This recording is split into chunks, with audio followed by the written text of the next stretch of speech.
Mandy stared at the well-dressed man standing in front of her, his words echoing in her head. "Amanda Black, you have been served," he said with slight sadness. There was dead silence in the office, and for a moment it seemed to Mandy that time had stopped. In her hand was the death warrant of a 5-year marriage. With a quiet sob, she fell into a chair, clutching the papers. Slowly, the office began to come to life. The stares, whispers, and disapproving glances began to increase. Suddenly, Mandy heard her friend's soft voice nearby. "Mandy, let's go," Kit said softly, taking her friend's hand and pulling her to her feet. "Let's take you to the conference room, away from this spotlight." The black-haired 30-year-old woman led her friend away from her colleagues who were staring at her. Those who witnessed the show noted how Mandy went from a loud, flirty, fun blonde to a battered woman in just a few minutes. Some saw irony or humor in this, others saw pity. Most already suspected the reason for the divorce. "How?" "I don't understand," Mandy stammered. "Things just started to change for the better." She wrapped her arms around herself, as if the hug gave her more strength. Kit hugged her, trying to calm her friend down. "I don't know, girl," Kit said softly. "Did Eric say anything? Were there any hints that this would happen?" "Just the opposite," she said with difficulty, gasping for breath. "As if we were newlyweds again." "I decided that he was making up for lost time spent abroad." Kit only flinched slightly, but Mandy noticed. Mandy replayed the last 4 months of her marriage in her head. Since Eric returned home from Afghanistan, their sex life has been incredible. It was even better than when he returned from Iraq 2.5 years ago. He was so passionate and sensual. "Oh God," she thought, "most days I can barely walk after this." She smiled sadly, wiping a tear from her eye. "It was so hot and exciting. I mean, after I got back from that business trip last week." Mandy's smile warmed a little. "Oh my God, Keith, Eric just wore me out. We did this so often that I eventually begged him to stop." Mandy's smile disappeared as she looked at her friend's questioning face. "No, nothing happened while I was on that trip." "I told you it's over," she objected. Kit nodded, but didn't smile. "When was the last time Eric just hugged you or just kissed and touched you? Honey, when was the last time he made tender love to you?" She sat in a daze, looking questioningly at Keith. "What?" With a determined sigh, Kit looked at her friend before continuing. "Mandy," she asked directly, "did he make love to you or just sex?" Mandy covered her face with her hands and sobbed deeply. But why? Why did he do this? She thought for a moment, and then suddenly froze. No, he couldn't know, could he? Slowly raising her head, she was horrified. "Oh God, Keith," she whispered, "he knows. Oh God, please no, please no." Tears filled Kit's eyes as she hugged her crying friend. She knew Eric quite well, and if he really did, it was terrible. Eric nodded, listening on his cell phone. "Thank you, sir," he finally said, when he heard that packages containing photographs and legal documents had been delivered to his wife. After hanging up, he turned his attention to his laptop. With a simple click, he set in motion a process that would change the life of his unfaithful wife forever. She will remember for the rest of her life, he thought, picking up the phone and dialing a number. "Hello? This is the HR department," said a pleasant young voice. "How can I help?" "Mr. Davis, please," Eric said coldly. "This is Eric Black." "Oh, Mr. Black," the girl said quickly. "Let me translate you." A few seconds later, Eric was talking to an unsmiling man. The conversation was short. Neither of them raised their voices, but the hostility did not go unnoticed. After finishing the conversation, Eric took a deep breath. Looking at the phone, he saw that his wife had already called him 5 times.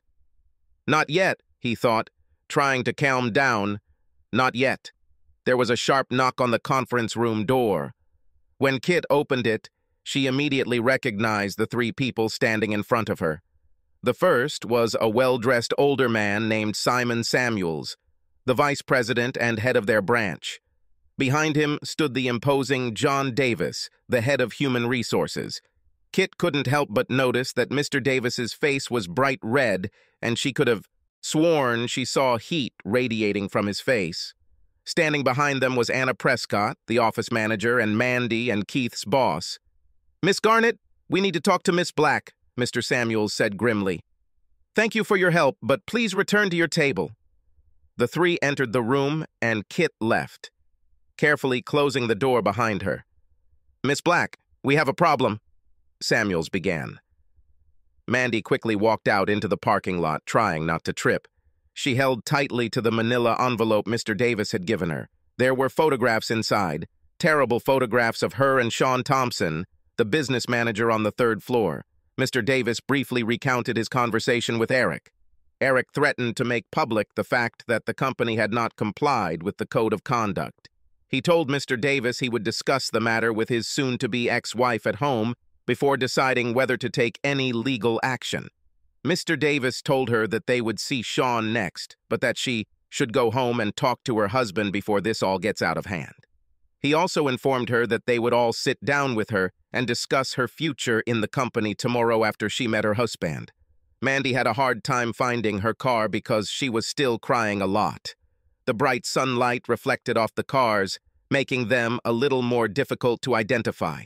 However, her car was not so difficult to find. The big black Hyundai Santa Fe was not so easy to hide. Mandy climbed into it, remembering the arguments that led to Eric finally agreeing to rent the car for her. He relented just before he left for Afghanistan. She wiped her eyes, put on her dark glasses, and went home. A man in an old Chevrolet sedan parked nearby pressed a button on his phone. "Thank you, Bob," Eric said calmly. No, that's all. Please tell Ron that you guys did a great job and deserve a bonus. Thanks again. Goodbye." Looking at his laptop, Eric sighed again. One more call, he thought. One more, and there will be no turning back. But why would he come back at all? All that's left is the unfaithful wife who tore his heart out and a broken marriage he'll never be able to put back together. Eric shook his head and took out his cell phone. He quickly dialed the number and waited. First call, second call, third ring, soft click, and then silence. Eric sat emotionless, staring at the video feed on his laptop. Finally, after a few minutes, a tear rolled down his cheek. Mandy pulled the big SUV onto the highway and groaned. She hoped that she would be able to avoid rush-hour traffic. She slammed her fist on the steering wheel.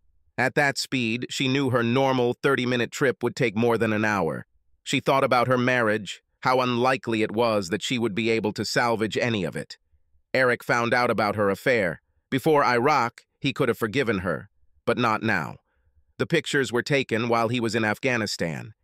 She sobbed, knowing what he must be thinking.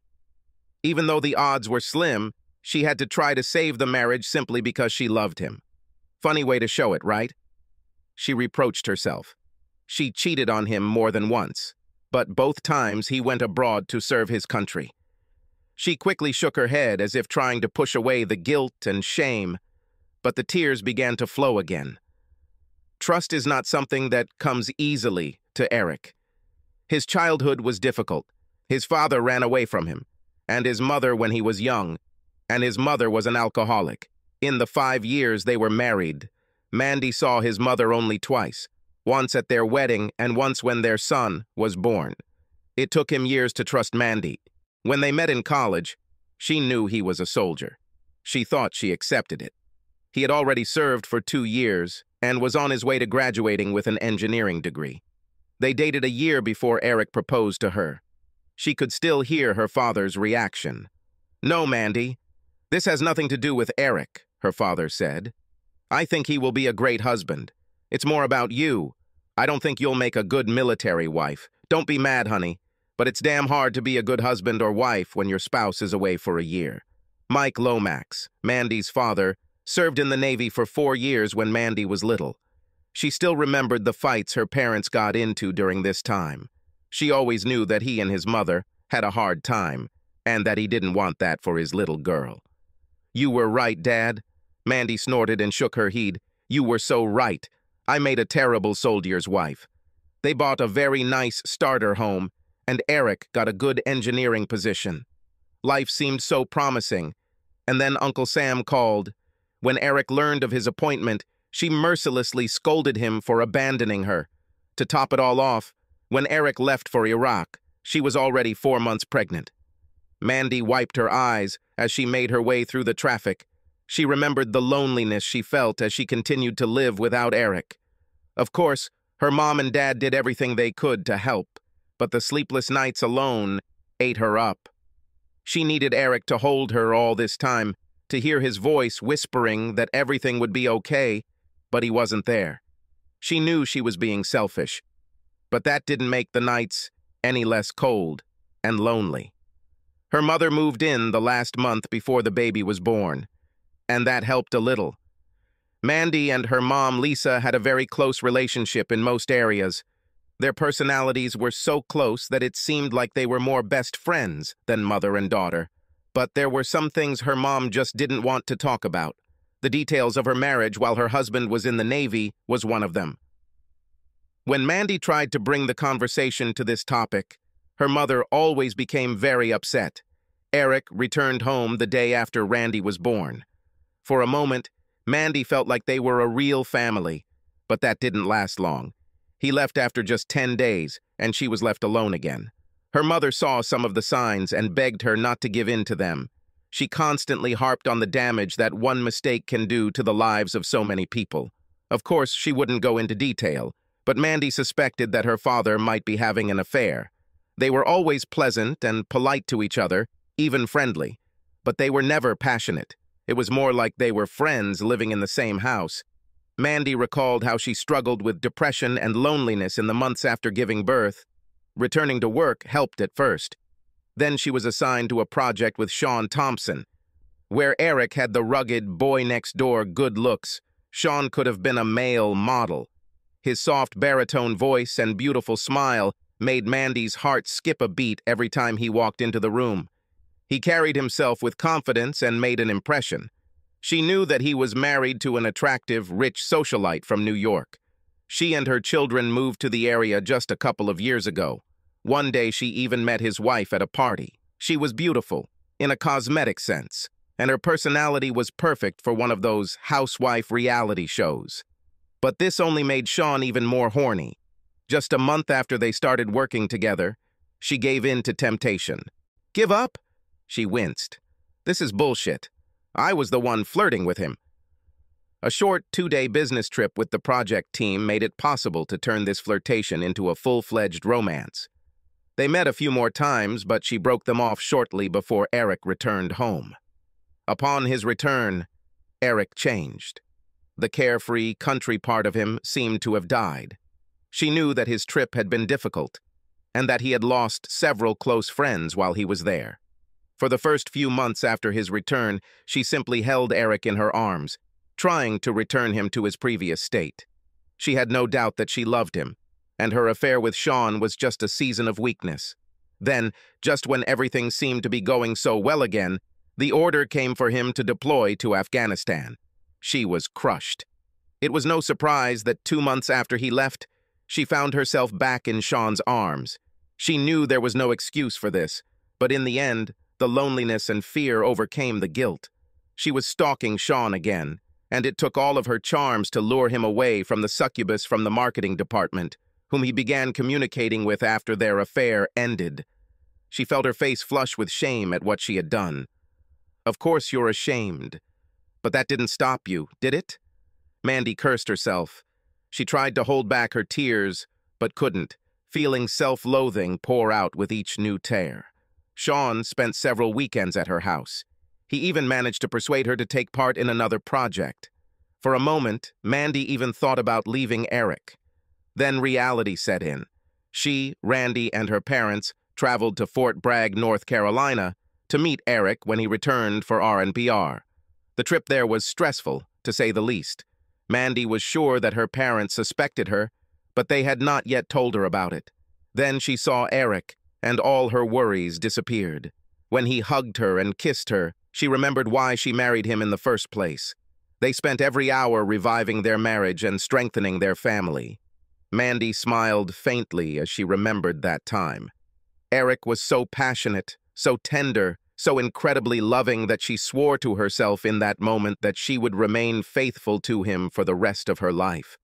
Then Eric told her that he was not going to return to the army, that 4 months after returning from Afghanistan, he would become a civilian. She cried openly, knowing that soon they would become a real family again. After returning from Fort Bragg, she broke off all ties with Sean, to his disappointment and anger. She poured everything she had into preparing for Eric's return. Mandy even started seeing a doctor about her fears and loneliness. She was diagnosed with clinical depression and began receiving counseling and medication. As the months passed, she felt herself becoming stronger, both mentally and emotionally. Every day she swore that she would make up for it all by being the best wife Eric could ever hope to be. Finally, when he returned several months later, she fulfilled her vows. She did not deny him anything. Not her body, not her attention, not any part of her love. Although Kit was right, things were different when Eric came home this time. He was more careful and didn't share his heart as freely. She just thought it was because of what happened when he was abroad. Now she began to realize that he already knew about her affair, and this thought scared her. Eric started gloomily out the window, watching the light rain fall on those unlucky enough to get caught. He could tell the small flare wouldn't last long. Soon the sun will shine again. Not soon enough, Eric thought. Not soon enough. He looked at the small dot on the laptop screen. She had been motionless for a while, but now she was finally moving. His wife's SUV was stuck in traffic, but was now moving forward. Taking a deep breath, he looked at his watch. It's time to make the call. Depending on what was said, this could be the last time he spoke to the woman he had deeply loved for the last 6 years of his life. Mandy nearly turned the steering wheel when her cell phone rang. A quick glance told her it was him. She said a short prayer, took a deep breath, and answered. "Eric?" "Yes, it's me," he replied. "Baby, please," she said, trying to suppress her sobs. "Please let me try to explain, to tell you how sorry I am." "Cute? Eric?" There was only silence. "Darling," she said, "are you still here?" "Yes, for now," he answered briefly. "Honey, where are you? Are you home with Randy?" "I don't have a home, Mandy," he said, and his voice only betrayed the pain for a second. "You took care of it." "Where are you?" "It doesn't matter, I'm just waiting." "Me?" There was hope in her voice. "So, how were you waiting for me, honey?" Mandy couldn't help the sobs that caught in her throat. She had never heard so much pain and anger in his voice before, and certainly not at her. "Eric, please. I have so much to say. I screwed up so bad. I know I screwed up. But I need to talk to you. I have so much to tell you. I love you, baby. Only you." There was silence on the other end of the line. "Okay, Mandy, say what you need, but I doubt it will change anything. You slept with some other guy while I was away. Not just once, but many times. So what the hell do you think you can say will make any difference? Please, Eric, please, for us." She begged through tears. "Don't leave us until I see you, please, baby." "Do not throw," he hissed.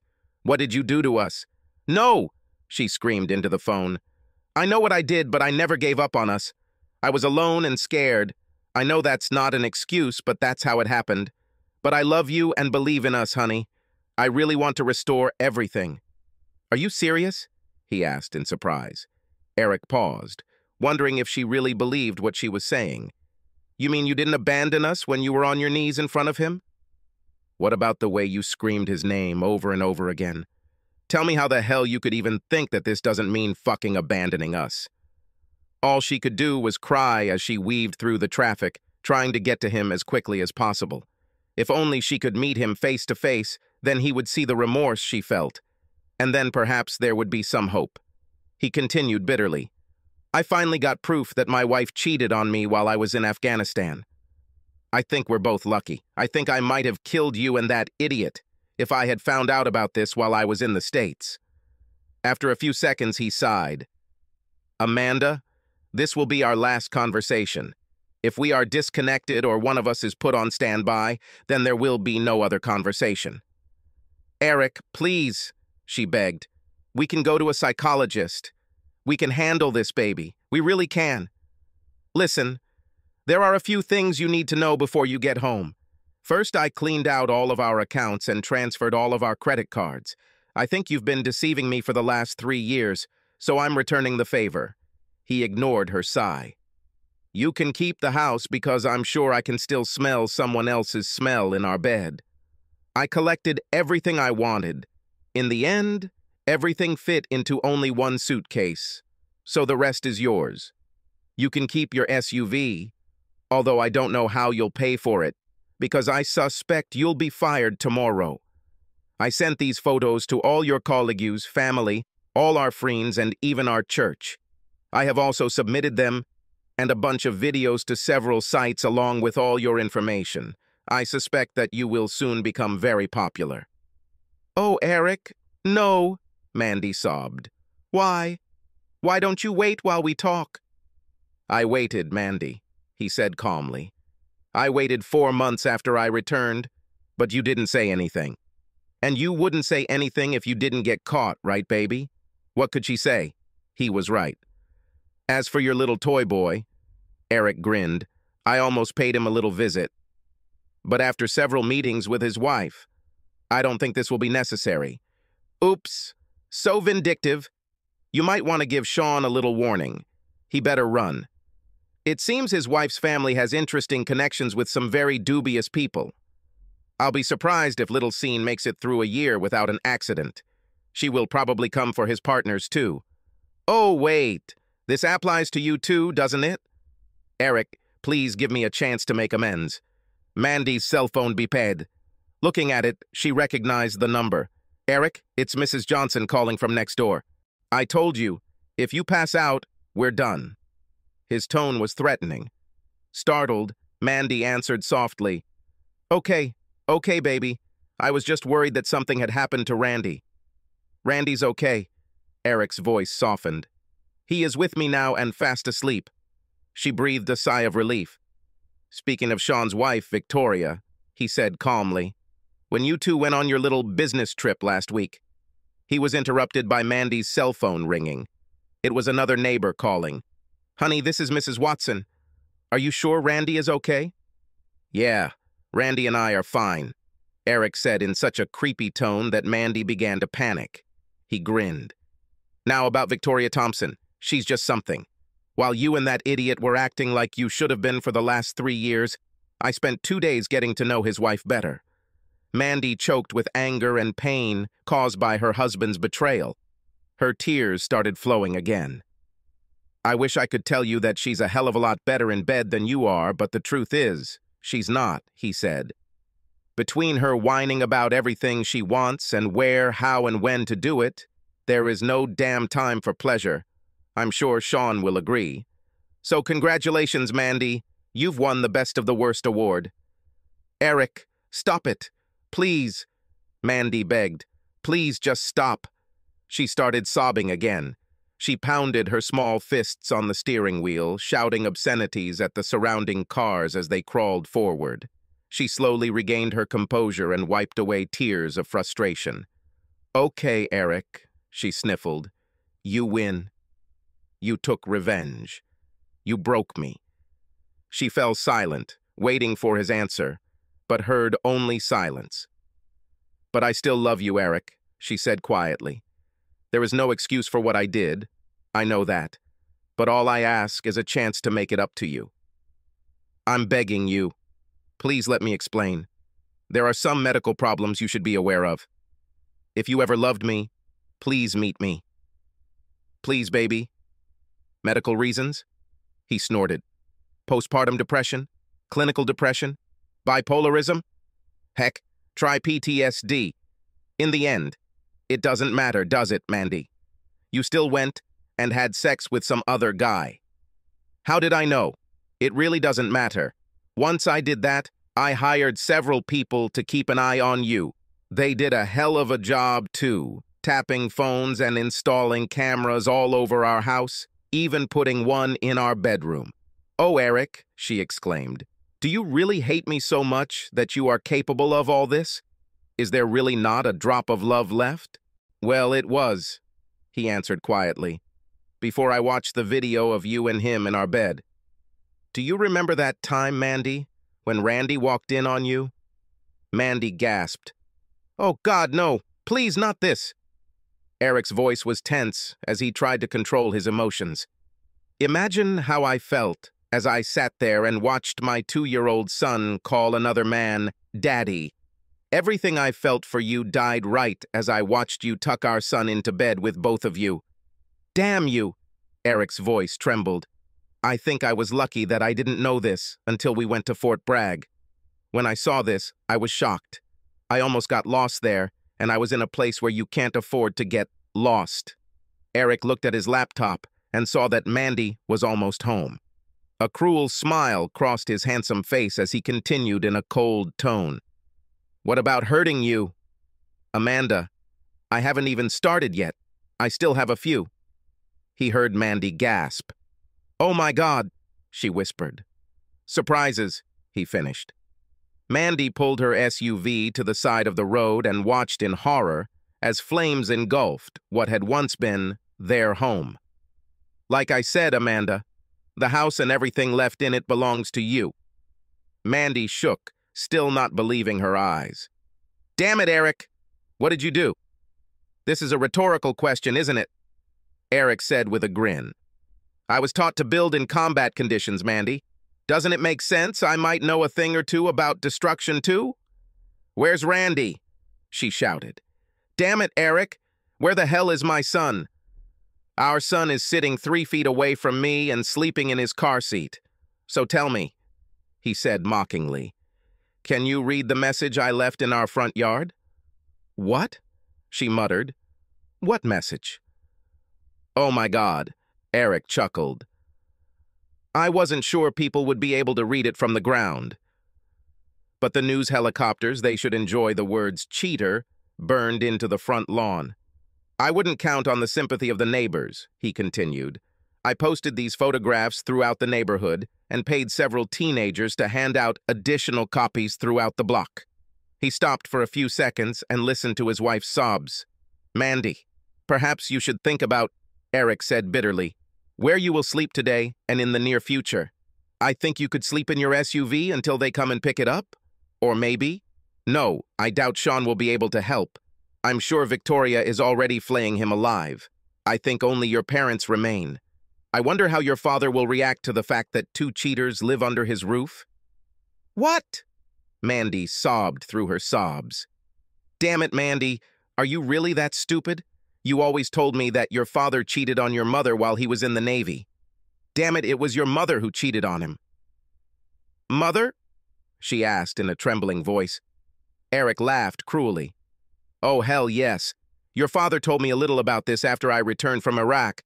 Why do you think he did this, Mandy? Do you think he suspected that his little girl was cheating on her husband just like her mom? But unlike your father," Eric continued, "I cannot live with a cheating wife for the rest of my life. Maybe he stayed for you, or maybe he still loved her. I don't know, that's his decision. Mine is to start over and hopefully find a woman to spend the rest of my life with. I am confident that I will find someone who can love me, be faithful, and be a good mother to Randy." "Please, Eric," Mandy sobbed. "I can be that kind of wife. Just give me one more chance to show you. And I'm already a good mother to Randy. I'm the only mother he needs." "I suppose that's something the court has to decide, isn't it?" he said calmly. "Of course. The fact that I burned down our house and basically bankrupted us probably won't do me any good." Eric saw a young man in a t-shirt and baseball cap get out of a taxi and stop on the side of the road, looking in his direction. Eric flashed his headlights twice, and the guy walked towards him. "Okay, Mandy," Eric said calmly, looking at his watch. "There are a few things you still need to know, and there's not much time left, so listen very carefully.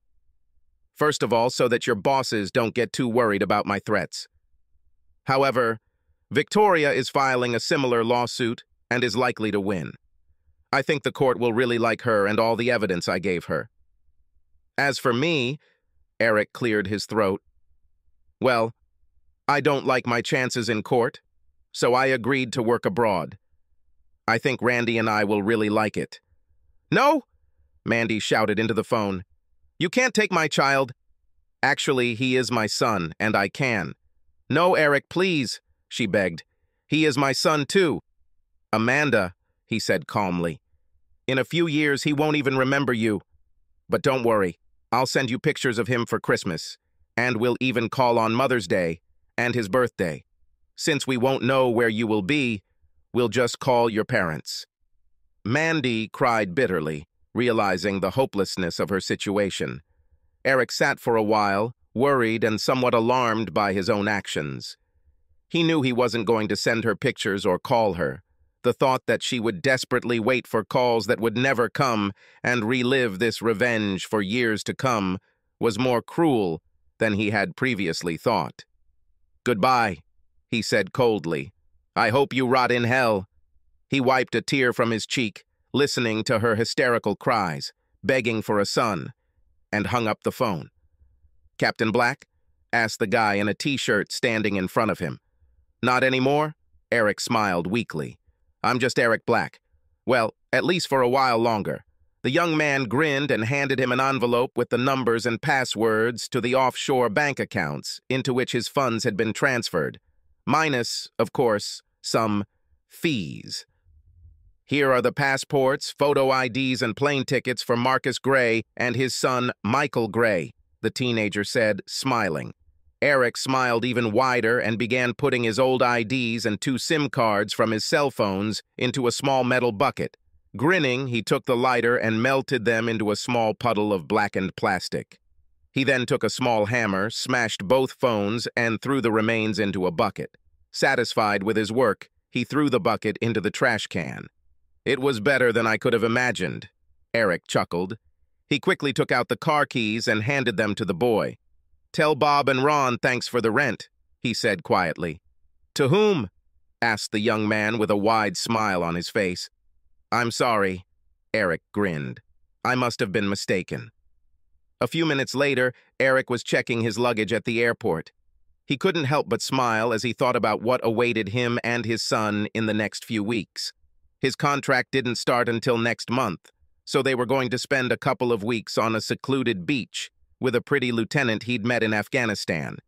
They were only friends back then, but now that he had proof of his wife's infidelity, Eric couldn't wait to find out if there was more to it. Mr. Gray? The man at the check-in desk politely said, Have a wonderful flight for you and your son. Marcus Gray and his son walked through the lobby and began their new life. Subscribe to our channel so that your second chaff doesn't cheat on you, and go ahead and listen to the next story, because this story is nothing compared to the next one. If you're under 18, don't even think about listening to the next one.